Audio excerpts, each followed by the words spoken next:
ತುಂಗಭದ್ರಾ ನದಿಯಲ್ಲಿ ಗೆಳೆಯರೊಂದಿಗೆ ಸ್ನಾನ ಮಾಡಲು ಹೋದ ಯುವಕ ಸಾವು. ಹೌದು, ಮಾನ್ವಿ ತಾಲೂಕಿನ ಚಿಕಲಪರ್ವಿ ನದಿಯಲ್ಲಿ ಆಂಧ್ರದ ಗಡಿ ಭಾಗದಲ್ಲಿ ಸಂಕ್ರಮಣ ಹಬ್ಬದ ಅಂಗವಾಗಿ ಸ್ನಾನ ಮಾಡಲು ಹೋಗಿದ್ದ ಯುವಕ ನೀರಲ್ಲಿ ಬಿದ್ದು ಮೃತಪಟ್ಟಿದ್ದಾನೆ. ತಾಲೂಕಿನ ರಾಜಲದಿನ್ನಿ ಗ್ರಾಮದ ವಂಶಿ, ಅಂದಾಜು 14 ವರ್ಷ, ತಂದೆ ಸುರೇಂದ್ರ.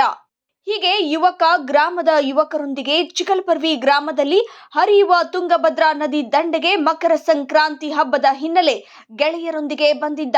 ದ್ವಿತೀಯ PUC ಓದುತ್ತಿದ್ದ ವಂಶಿ ನದಿಯಲ್ಲಿ ಈಜಾಡಲು ಹೋಗಿ ಸಾವನ್ನಪ್ಪಿದ್ದಾನೆ.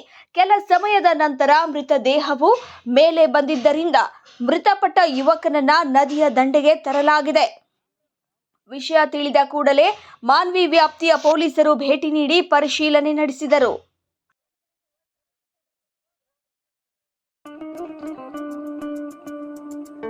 ಡೆಪಾಸಿಟ್ಗಳ ಮೇಲೆ ಹೆಚ್ಚಿನ ಬಡ್ಡಿ ದರಗಳು, ಚಿನ್ನಾಭರಣಗಳ ಮೇಲೆ ಸಾಲ ಸೌಕರ್ಯ, ಮನೆ, ಕೃಷಿ, ಸೂಕ್ಷ್ಮ ಮತ್ತು ಸಣ್ಣ ಪ್ರಮಾಣದ ಸಾಲ ಸೌಲಭ್ಯ, ಗುಣಮಟ್ಟದ ಮಾನದಂಡಗಳೊಂದಿಗೆ ಮನೆಯವರೆಗೆ ಬ್ಯಾಂಕಿಂಗ್ ಸೇವೆಗಳು, ಇನ್ನು ಅನೇಕ ವಿಶಿಷ್ಟ ಸೇವೆಗಳನ್ನು ಸಲ್ಲಿಸುತ್ತಾ ನಿರಂತರ ಸೇವೆ ನೀಡುತ್ತಾ 25 ವರ್ಷಗಳನ್ನು ಪೂರೈಸಿಕೊಂಡು 1000 ಕೋಟಿಗಳ ವ್ಯಾಪಾರ ಗುರಿಯನ್ನು ತಲುಪುತ್ತಿರುವ ಬ್ಯಾಂಕ್ KBS ಬ್ಯಾಂಕ್. ಖಾತೆದಾರರಿಗೆ ಮತ್ತು ಶ್ರೇಯೋಭಿಲಾಷಿಗಳಿಗೆ KBS ಬ್ಯಾಂಕ್ ವತಿಯಿಂದ ಸಂಕ್ರಾಂತಿ ಹಬ್ಬದ ಶುಭಾಶಯಗಳು.